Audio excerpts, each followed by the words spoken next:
The main reason for focusing on care homes and domiciliary visits is because there is a huge gap. So I've been working with care homes for the last 6.5 years or so, and I have a genuine passion to try and help people. That's why I'm doing all of this. Not to make money, although that's nice. The main reason is I want to help make people's lives better. That's what gets me going in the morning. And when you see somebody in their own home, they're also they're more comfortable. And if they're comfortable, then the whole process just goes by so much easier. And if they're happy, it makes me happy, everybody's happy. So there are two different journeys, I would say, within a care home. One is if a relative has noticed that their loved one's not hearing very well, heard about my service, and then asked me to come and visit. So I then will come in, I'll introduce myself to the home manager, make sure they're happy with me coming in.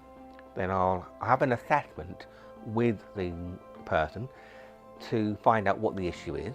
So in care home, I'm trying to see as many people as I can. And in, I think, 4 different care homes, 3 of them, it was the family that asked me to go and visit.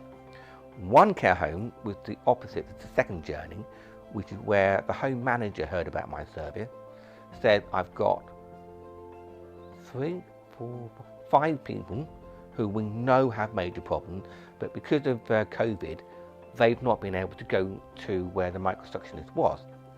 And so, okay, you're willing to come out to us? Please come. So we had a bit of a chat, we arranged for me to come and visit. Oh, it was amazing, the difference.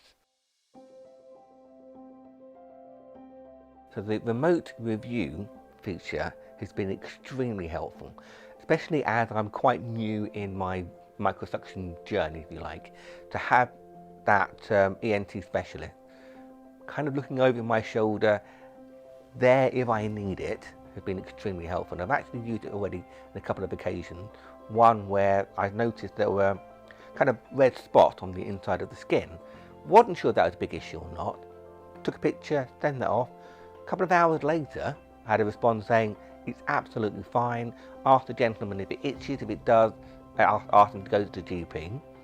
And I had an email from that gentleman, so I sent him the picture to show his GP. Came back a couple of days later, said GP said it's all fine. But just to have that kind of response, brilliant. I guess one lady really stand out for me. She was 98 in a care home, very, very frail. She had a visual impairment as well as wearing hearing aids.